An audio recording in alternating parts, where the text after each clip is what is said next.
Welcome back, everyone. Mike McConville here, Stratford, Ontario, Canada for String Tech Workstations. A few interesting things on the go here. This is a mid-1830s guitar. Charles Bruno. So he was the only real partner that C.F. Martin ever had. And I also understand it was a fairly brief relationship, but this is a mid-30s, 1830s, not 1930s, 1830s Charles Bruno parlor guitar. That bridge needs to come off. We need to fill it in, reslot it for perfect intonation. A little bit of fretwork. And as always, we'll give you a play-by-play as we move along with this one. Now, for all the regulars to my channel, you know how many Les Pauls I go through. And, you know, just when you think you've seen it all, you ever seen one of these? Or have you ever seen this headstock on a Les Paul? So this is a first, even for me. 12-string Les Paul.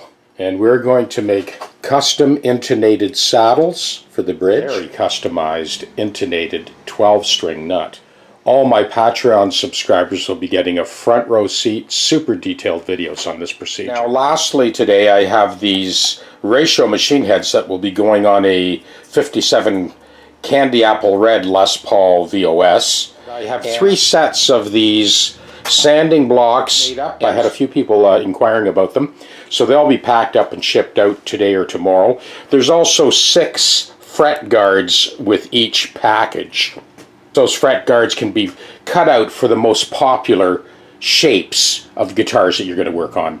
As you've seen in the various videos I've done on this subject, this small block here is an 80 grit. It's used to scrub out that hump at the neck to body junction. This will blend it a little further. It's also 80 grit. And then the 2 longer blocks are 120 grit. And they basically shoot the length of the fingerboard to sort of finish up the radius. Of course, you make up a little radius gauge like I've shown you in the videos just with a tongue depressor and check your progress as you go.